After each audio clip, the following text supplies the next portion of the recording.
자, 그러면 이제 빛의 굴절에 대해서 한번 알아보도록 하죠. 자, 그럼 빛의 굴절 여러분들이 잘 아시다시피 스넬의 법칙으로 표현됩니다. 그래서 물체 쪽에 굴절률이 물체가 n이나 굴절 매질이 있고 n'이 있고 어떤 빛이 들어와서 이렇게 들어갈 때 어떤 면이 있고 면의 법선, 면의 수직선을 그렸을 때 광선과 이루는 각도를 입사각 i라고 하면은 빛이 들어올 때의 각도와 굴절해서 나갈 때 i'의 관계는 자, n sin i는 n', sin i' 이렇게 표현된 게 이게 스넬의 법칙입니다. 그럼 사실은 모든 빛의 굴절은 사실은 이 방정식으로 다 표현이 됩니다. 다만 이제 건축광에서는 여기 각도가 아주 이 P점을 갖다 밑으로 쭉 붙이게 되면은 여기 그대로 납작하게 내려가 붙어버리겠죠. 그러면서 이 각도가 아주 작아져 버립니다. 그렇게 된 게 사실은 건축 영역입니다.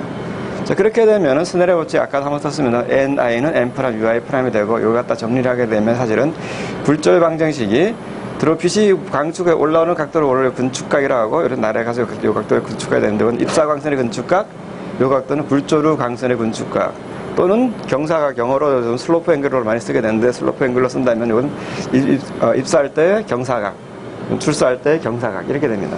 이 두 개의 각도의 관계를 표현하게 되면은 M'과 U'의 곱은 이쪽에서 NU 곱하기 H, 면의 입사한 높이 곱하기 이 K라는 파라메터가 붙습니다.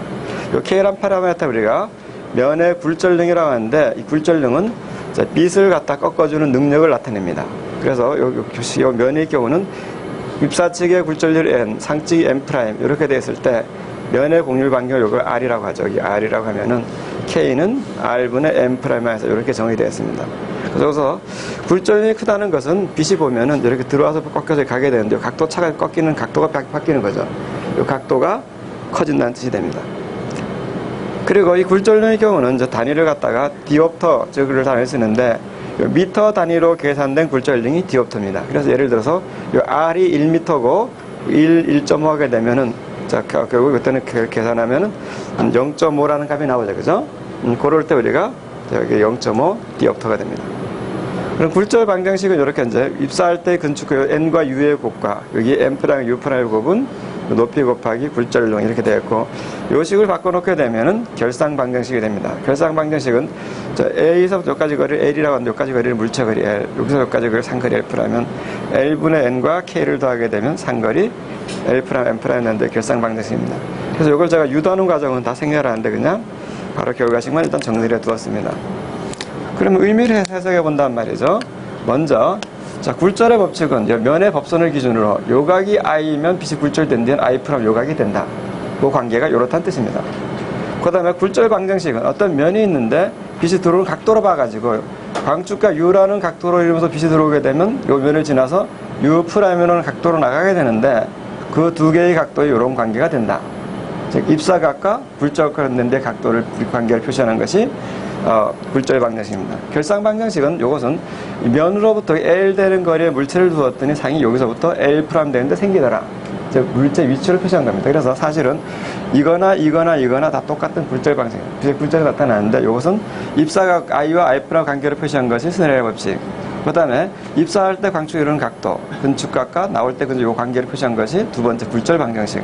그 다음에 면으로부터 물체까지의 거리와 상까지의 거리로 표시한 것이 결상 방정식입니다. 그러면 이것도 여기서 딱 좀 짚고 넘어갈 점이 아까 말씀드린 부여구역인데요. 방금 이 그림처럼 말이죠. 그림을 여기 다시 그려본다면 이렇게 빛이 갑니다. 물체가 있고 O가 있고 상점이 있고 이 높이를 H라고 하고 이 거리를 물체 거리 L, 이 거리를 상거리 L. 그래서 제가 쓰는 방식을 보면 여기 U'입니다. 이 책에 나온 걸 따진다면 사실은 기하가 지금까지 전통적으로 써오던 방식입니다. 그렇게 따지면 이 부호가 여기에 빨간색으로 표시해요. 이게 마이너스, 요거는 플러스, 요것도 플러스, 요것도 플러스, 요거는 마이너스 이렇게 돼가지고 그 다음에 여기 Z는 0이니까 무시해버리니까 의미가 없고요. 그래서 그렇게 쓰면 전통적인 방법은 그냥 U는 L분의 H, U'은 L'분 H 이렇게 표시가 됩니다. 방금 말씀대로. 자, 근데 문제는 뭐냐면 최근에 나온 미국에서 나온 책들이 U를 그거를 반대로 쓰고 있습니다. 근데 그 반대로 쓰고 있는 사람이 문제가 아주 너무 유명한 사람입니다. 와렌 제이 스미스라고 제 기억을 요즘 많이 보게 되는데 모던 옵티컬 엔지니어링 그다음 모던 렌즈 디자인. 하여튼 이만한 이 책을 쓰신 저자분이 이렇게 부호를 반대로 쓰고 코드 파일을 반대로 쓰기 때문에 요즘 글로 따라가고 있습니다. 그럼 거기에서 부호가 어떻게 되냐 반대로 이런 경우를 자 부호를 이런 경우가 플러스 부호를 가지고 각도만 요번 경우가 마이너스 두 개만 바뀌었습니다. 그렇게 되면 수식을 어떻게 써야 되냐면 이런 거 보면 와렌 제이 스미스는 옵티컬 엔지니어 모던 옵틱 엔지니어 식으로 쓰게 되면 그 U는 마이너스 L분의 H U 프라임은 마이너스 L 프라임분의 H 이렇게 써야 됩니다. 그래야지 부호가 맞게 됩니다. 그럼 여러분들 여기는 이제 굴절 방정식과 결상 방정식도 마찬가지가 되어버립니다. 일단 자, 굴절의 법칙은 상관이 없고 면의 굴절은 상관이 없지만 굴절 방정식은 저를 갖다 와렌 제이 스미스가 쓰고 있는 모던 옵틱 엔지니어링이나 모던 렌즈 디자인 또는 코드 파괴 수식으로 바꿔주게 되면 조식에 U의 부호가 반대로 바뀌어야 됩니다. 그러면 그 적용은 여러분들이 M 프라임, U 프라임은 NU-HK 이렇게 써야 됩니다. 즉 U의 부호가 바뀌는 게 이렇게 되겠죠. 밑에 식은 자 L과 L 프라임의 부호는 똑같으니까 그냥 써도 됩니다. 그래서 이게 차이점입니다. 여러분들이 이렇게 쓰더라도 자 요건 요게 자, 새로 미국에서 나온 새로 유행하는 방식이구나. 앞으로 우리도 이렇게 할 겁니다. 그죠? 맞아. 또 플러스로 되어 있으면 기하공학에서 전통적으로 쓰던 방식이구나 해서 차이는 요 그림과 같은 경우에 요 각도를 플러스로 보이나 마이너스로 보느냐 여기에 따라서 전통적인 방식 요 그림 같은 경우는 여기가 마이너스 여기에 플러스로 봅니다. 다음으로부터 혹시 또 뭐 질문 있으시면 네. 네. 방식에 있는 점이 아니라 H라고 표현하는 점을 네? 왼쪽에 있는 점이 있는 방식이 있잖아요. 요즘 예. H를 좀 높여가지고 예. 그 어떤 하나의 점에서 최대한 그것이 어디에 매치할지 알 수 있죠. 예, 그걸 보면 요 다음에 바로 나오게 됩니다. 네, 조금 기다려. 그래서 이걸 갖다가 그림처럼 말이죠. 광축이 있으면 여기서 여기 광축에 있고 상도라는 걸 갖다가 축상 물체점 요점을 축상 상점이라고 합니다. 근데 기하광은 일단 회전 대칭 때문에 축상점을 먼저 다루고 그다음 기축점을 설명하게 됩니다. 네. 다음으로 가서 그럼 먼저 이제 축상으로 가보죠. 그럼 이제 면의 초점거리와 물체의 초점거리가 있는데 말이죠. 자, 초점거리 여러분들이 이렇게 생각을 하시면 되겠는데.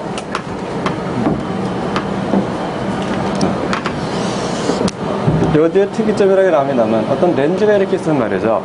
자, 여기다가 물체를 넣고 이렇게 상을 생기게 하면 이렇게 결상을 합니다. 자, 그런데 여러분들이 아마 돋보기로 이미 실험을 많이 해보셨을 것 같은데 국민학교 때 말이죠. 초등학교 때 말이죠. 자, 그럼 여기다 꼬마 전구를 켜서 렌즈, 물체 여기도 갖다 앞으로 옮기게 되면 상이 이렇게 오면 자, 렌즈는 물체 쪽으로 상은 이렇게 뒤로 갑니다.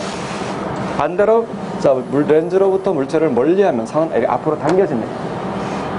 그러면 볼록레드로 당겨지게 되는데, 자, 물체를 갖다 앞으로 이렇게 쭉쭉 당기게 되는데 가장 멀리 가게 되면 가장 이 상도 앞으로 가장 많이 다가오겠죠. 그래서 렌즈로부터 가장 멀어질 때가 그럼 물체가 무한대에 있을 때 가장 멀어집니다. 그럼 물체가 무한대에 가장 멀어진다는 이야기는 결국 렌즈로부터 가장 가까운 데 상이 생긴다는 뜻이 되겠죠. 그죠?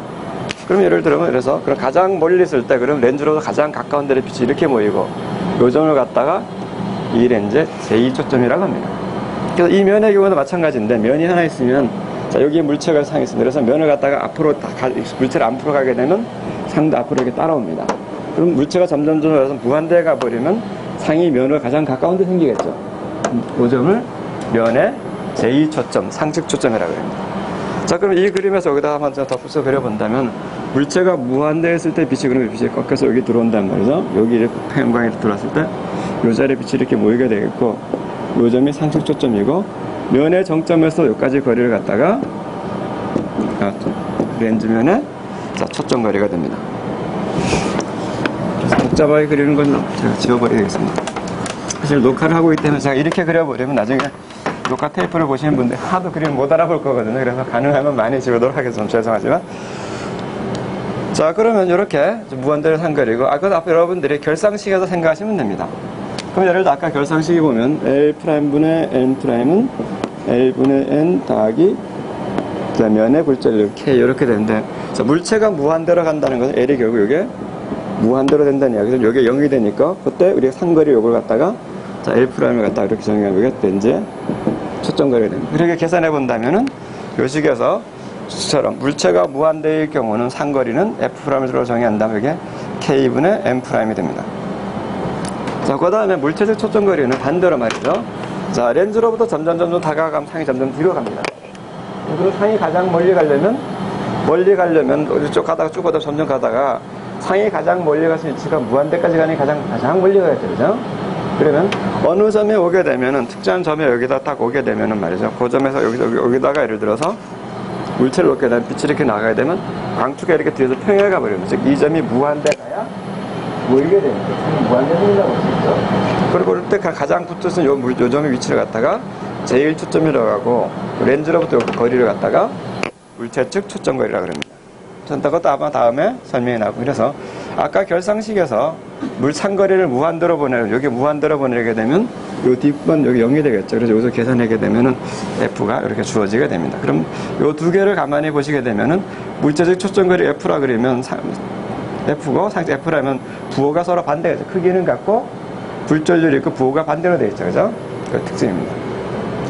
그 다음 이제 면의 굴절력은 그런 K 값은 이렇게 자, F'분의 M' 또는 마이너스 F분의 N 이렇게 됩니다. 그래서 여러분들 이거 대개 보면 여러분들 혹시 뭐 기사 시험을 친다 그러면은 아마 안 치실 분들도 많을 것 같습니다만은 자, 뭐 시험 문제라 좀 쉬우게 낼 수도 있는 문제가 됩니다. 그래서 면의 굴절량의 단위는 디옵터라는 단어가 있습니다. 디옵터는 미터 단위로 표시된 초점거리의 역수가 디옵터입니다. 그래서 예를 들어서 초점거리가 예를 들어서 10cm 렌즈가 있다. 그러면 여러분 이걸 미터 단위로 환산하면 이게 0.1m가 되죠. 그죠? 그리고 고작 공기 중에 소총이 10cm라면 그러면 이렇게 K 값을 계산해 본다면 F'분 M'이니까 공기 중에서 이 초점거리는 0.1 공기의 굴절이 1이라고 볼 수가 있죠. 그죠? 계산을 이게 그러면 10 디옵터가 됩니다. 그리고 답의 단위가 되겠고 자 미터의 역수니까 410 디옵터. 그래서 초점거리 1m가 1 디옵터. 그러면 0.5m면 2 디옵터. 이렇게 해서 미터 단위로 환산한 초점거리 역수가 굴절량의 단위 디옵터가 됩니다. 자, 그 다음에 압의 0차 불변량은 스넬의 법칙을 갖다 조금 바꿔놓게 되면은 자, 요로 같은 식이 만들어집니다. 그래서 앞에 물체거리 빼기 R분의 1의 굴절률을 곱한 값은 상층에서는 상거리분의 1 빼기 마이너스 R분의 1 그다음에 거기서 곱하기 M' 요거 이 식을 곱한 값을 서로 같다. 요걸 갖다가 압의 0차 불변량이라고 합니다. 잠깐 앞으로 잠깐 올라가서 하나만 더요. 네. 요 식에서 보게 되면은 자, 요서는 여러분 굴절의 법칙을 보면은 n이 있고 sin i 있고 m' sin i' 있습니다. 그래서 여러분들이 보시게 되면 수학에서 는 표시는 좌측과 우측이 똑같다는 걸 나타내죠. 그 결론적으로 변하지 않는다는 것을 나타냅니다.